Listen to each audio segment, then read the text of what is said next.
Yeah, it's really cool. I was looking at some of the questions that you got. Yeah. Like one of them's like, what have you been doing? It's interesting that you've been doing doing the live workout stuff. I felt like I really wanted to join in, but we were like, I can't do that many pull-ups. What? Aaron, you can definitely do that many pull-ups. No, you can 100% do that many pull-ups, Aaron. I've been trying to stay on a work regime ethic kind of thing, and I've been going for a 3-mile jog every day as much as possible. Really? And then and then get out. You got a mask up. Put your hat on. Trying to stay sane and healthy at the same time. Go for a jog, which is really good. But have you been doing anything else? What's like your daily routine just to kind of get through the day and keep yourself sane and interested in things? Definitely working out's a big one. I mean, I don't have any kids like you do, so I don't have anything that I kind of have to keep up with that much so, but I have my dog Ruby, who right now is making so much noise in the corner. But she's kind of my baby that I have to take care of. So she kind of keeps me on more of a schedule. And actually doing like these Instagram lives is kind of a strange thing to look forward to. Oh, so I was like, I like get to go to bed early and like have something to do tomorrow and talk to you guys. So I feel like only you could drag me on to a live Instagram. Thank you for doing it. As I shut it all down at the end of 2019, so I came back on in order to do this with you and Chris because I love you guys so much. So well, we love you. I mean, it was so many years ago now. Quite honestly, I'm a bit of a hermit, so you've kind of pulled me out. So well, let's get some fan questions in here that people want to hear you answer. Okay. So one of the ones that I asked Chris and we asked each other was the one from Vicky Sky, and it was, how did you feel when you put on your superhero suit for the very first time? And kind of looked at yourself. I mean, I think my general reaction was, my costume wasn't supposed to be cool in any way. It was the complete opposite of cool. So I think the more awkward and bizarre and silly it looked was the better. The major thing for us was trying to figure out how to match the comic book mask, because I think the mask covers the mouth, and so we had to like cut a hole, and we already had this much to work with, and I think we might have done some screen tests with, trying to find out which, what works and what doesn't. And, it was, do you remember we had, the mic packs? I remember how annoying the mic packs were, because you had them in your wrists, right? Yeah, they might have been in my boots or in my feet. So the wiring all the way up the leg and through, over through the mask, and I think they stood here. Yeah, so like trying to go. Yellow lines come there, and then they horrible come all the way up the back. Yeah. It was funny you saying about you and Chris were saying about how much you'd like the most awkward thing was when I had the battens in the back. It was this whole back strap that you couldn't zip. So if you needed to go to the bathroom, you have to about 3 people undo. You're like pulling things off. Go to the bathroom, run back on, and then you might have after a few routines, you've got sweat patches. It's just the irony of a wetsuit. It just didn't keep anything dry on the inside out. So then we'd have to have variations on different wetsuits. And even though they're cut the same, there's always the one that's your favorite. I don't know if maybe just like a hero mask or whatever. There's one that just fits better than most. Otherwise, some of them are like, I don't know, like push up your nose or like make you look crazy. We had a couple hero wigs and one hero mask, because it was something about like the black mask, the way that it laid on my face, it would make my eyes kind of scrunch together, and then I couldn't really open them. So there were so many where I'd be like trying to look through the mask. Whereas, like, Greg, my double, just had, like, one that was, like, an oblong eye, and one was, like, a smaller eye. Yeah, I know, it's bizarre, isn't it? It is crazy. I was thinking, what one of these questions is, what's the what's one of the what's something about one of your favorite lines? What's it say? Someone on Twitter, I can't even pronounce that.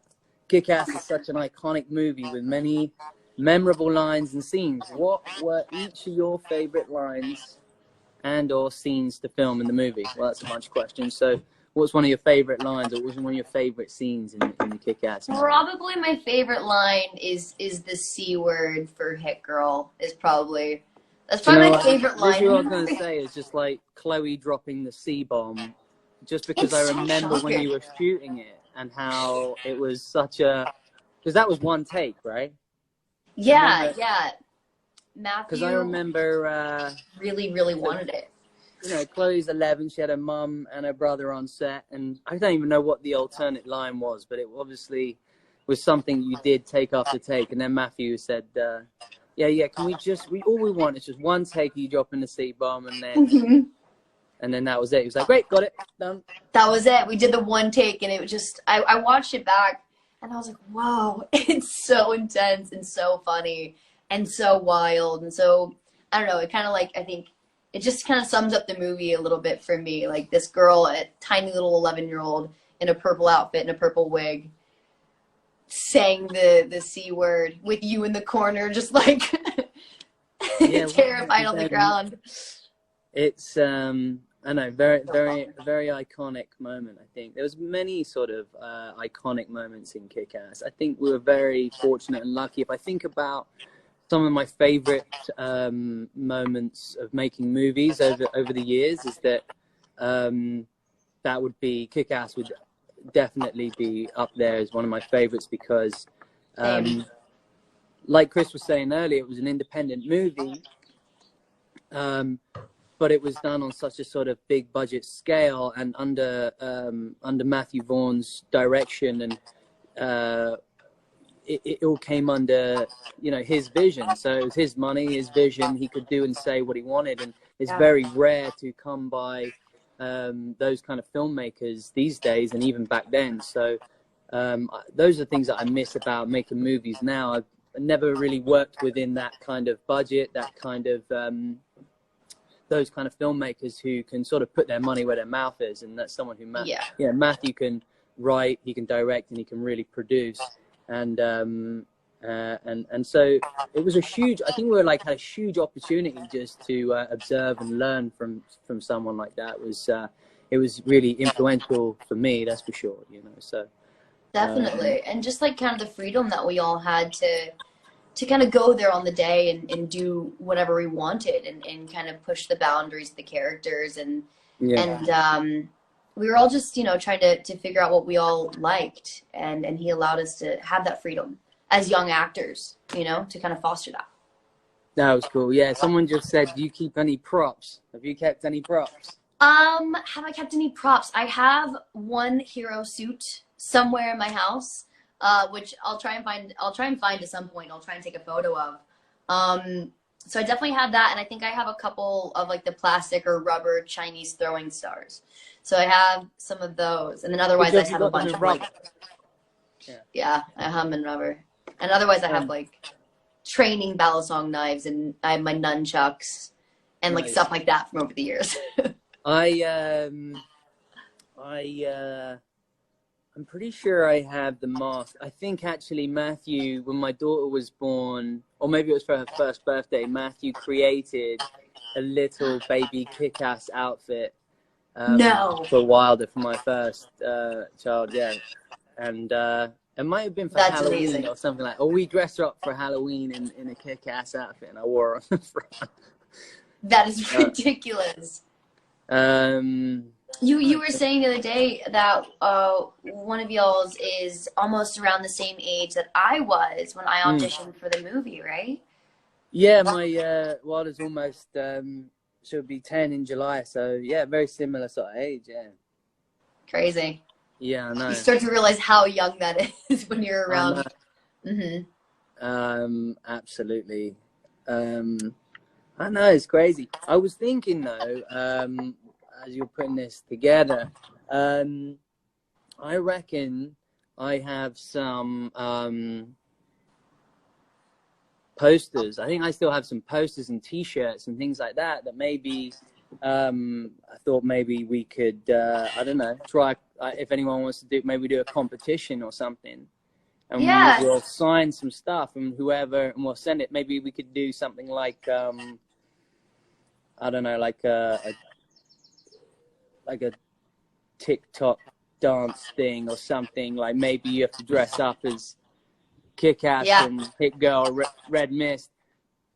Like, what about the that'd be cute. The Niles Barkley crazy dance in the car with Kick-Ass and Red Mist? If there's anyone wants to do that.